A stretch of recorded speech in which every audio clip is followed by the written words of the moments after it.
નમસ્કાર દર્શક મિત્રો, @ગુજરાતમાં આપણું સ્વાગત છે।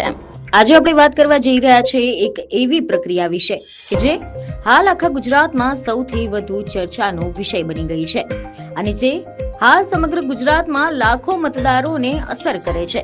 તે છે SIR એટલે કે સ્પેશિયલ ઇન્ટેન્સિવ રિવિઝન 2026। ચૂંટણી પંચે આખા રાજ્યમાં મતદાર યાદીને વધુ સચોટ, સ્વચ્છ અને ભૂલમુક્ત બનાવવાના આશયથી એક વિશાળ પ્રક્રિયા શરૂ કરી છે અને આ પ્રક્રિયા હેઠળ બૂથ લેવલ ઓફિસર્સ એટલે કે BLO ઘેર ઘેર જઈને દરેક મતદાર સુધી પહોંચવાનો પ્રયાસ કરી રહ્યા છે। આ SIRની પ્રક્રિયા દરમિયાન મતદારોને ફોર્મ આપવામાં આવે છે, જેમાં વર્ષ 2002ની મતદાર યાદીની વિગતો, ઘરના સભ્યોની માહિતી અને ઓળખ પુરાવાઓ જેવી મહત્વની વસ્તુઓ ભરવાની હોય છે। પરંતુ સ્વાભાવિક છે કે લોકોના મનમાં ઘણા બધા સવાલો ઊભા થયા છે, જેમ કે મારું ફોર્મ સાચે જ સબમિટ થયું છે કે નહીં, BLO મને મળ્યા નથી, હવે હું તેમને કેવી રીતે શોધું, હું બહાર કામ પર છું, ઘરે જઈ શકતો નથી, તો પછી ફોર્મ કોણ ભરે છે? આ તમામ સવાલોના સ્પષ્ટ, સરળ અને સચોટ જવાબ સાથે અમે હાજર થયા છે। આજે આપણે SIRની સંપૂર્ણ પ્રક્રિયા સરળ ભાષામાં સમજવા જઈ રહ્યા છે।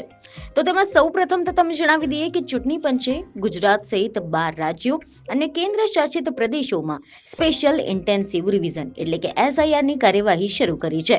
BLO એટલે કે બૂથ લેવલના ઓફિસરો આખા ગુજરાતમાં ઘેર ઘેર જઈને SIR માટેના ફોર્મ સોંપી રહ્યા છે। આ દરમિયાન મતદારોના મનમાં SIRની પ્રક્રિયા અને ફોર્મ ભરવા અંગે ઘણી બધી ગૂંચવણો પણ છે, પરંતુ એક મોટો સવાલ છે કે શું આ ફોર્મ ખરેખર સબમિટ થયું છે કે નહીં, તે જાણવું હવે ખૂબ જ સરળ છે। મતદાર સેવા પોર્ટલ એટલે કે voters.eci.gov.in પર લોગિન કરો, સ્પેશિયલ ઇન્ટેન્સિવ રિવિઝન 2026 આ વિભાગ ખોલો અને તમારો APIC નંબર નાખો। જો ફોર્મ સબમિટ થયું હશે તો તમને સ્પષ્ટ સંદેશ જોવા મળશે કે your form has already been submitted. જો ન કર્યું હોય તો નવું ફોર્મ ભરવાનું પેજ ખુલશે, અર્થાત સ્ટેટસ ક્લિયર।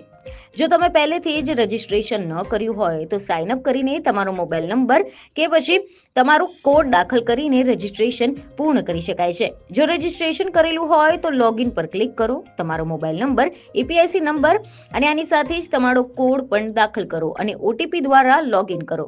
લોગિન કર્યા પછી પોર્ટલ પર ફિલ એન્યુમરેશન ફોર્મ એટલે ગણતરી ફોર્મ ભરો અથવા તો સ્પેશિયલ ઇન્ટેન્સિવ રિવિઝન એટલે કે SIR 2026 પર ક્લિક કરીને તમારું રાજ્ય પસંદ કરો અને તમારો APIC નંબર દાખલ કરો।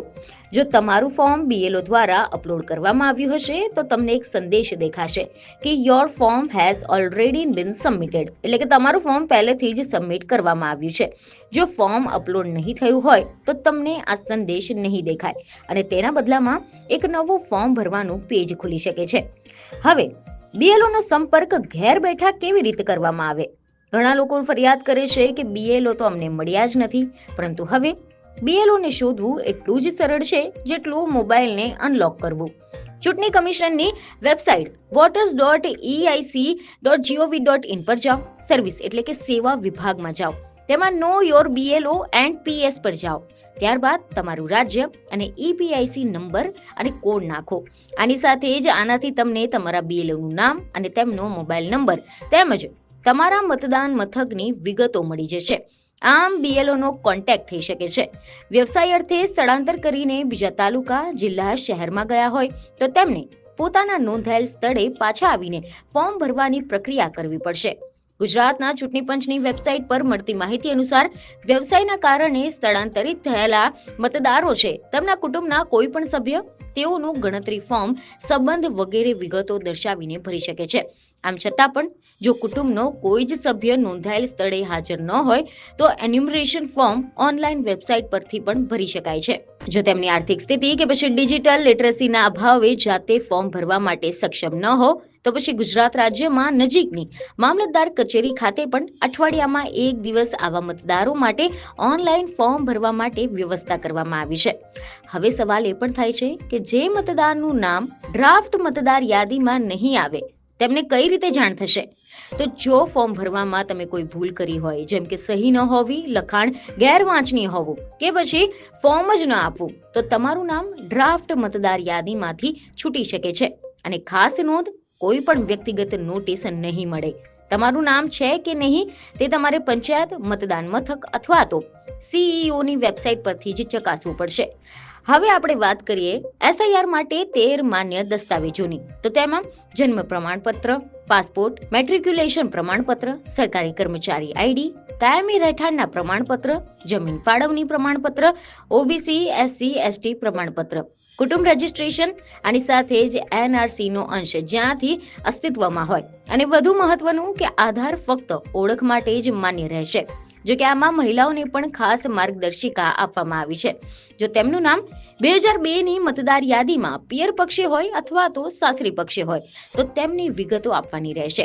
જો નામ 2002માં ન હોય તો પછી માતા પિતા અથવા તો દાદા દાદીની વિગતો પણ ભરવાની રહેશે. હવે એક મહત્વનો પ્રશ્ન એ છે કે નોટિસ પછી પણ પુરાવા ન આપો તો શું થશે? જો હક અને દાવા વાંધાની પ્રક્રિયામાં નોટિસ બાદ પણ તમે પુરાવો ન આપો તો પછી ERO સુનાવણી કરશે અને પુરાવો ન મળે તો તમારું નામ અંતિમ મતદાર યાદીમાંથી પણ કાઢી શકાય છે. એટલે જ કહીએ છીએ કે સ્પેશિયલ ઇન્ટેન્સિવ રિવિઝન એક અગત્યની અને મહત્વપૂર્ણ પ્રક્રિયા છે, કારણ કે મતદાર યાદીની શુદ્ધતાથી જ ચૂંટણીની શુદ્ધતા નિર્ભર કરે છે. તેથી તમારી જવાબદારી એ તમારું ફોર્મ સચોટ રીતે ભરવાનું અને તેની સ્થિતિને ચેક કરતા રહેવાનું છે. અને સાથે જ યાદ રાખો કે BLO, ERO, ઓનલાઈન પોર્ટલ આ બધા જ તમને મદદ કરવા માટે તૈયાર છે. મારા પાસે ટાઈમ નથી, મને ખબર ન હતી, હવે માન્ય કારણ નહીં ગણાય. એક મતદાર તરીકે તમારો અધિકાર એ ફક્ત મત આપવાનું જ નથી, પરંતુ યોગ્ય રીતે મતદાર તરીકે નોંધાવવાનો પણ છે. તો આશા છે કે આ માહિતી તમને મહત્વની લાગી હશે, જેથી અમારા વિડીયોને લાઈક અને શેર જરૂરથી કરજો. બીજને ખબર સાથે ફરી મળીશું. ધન્યવાદ.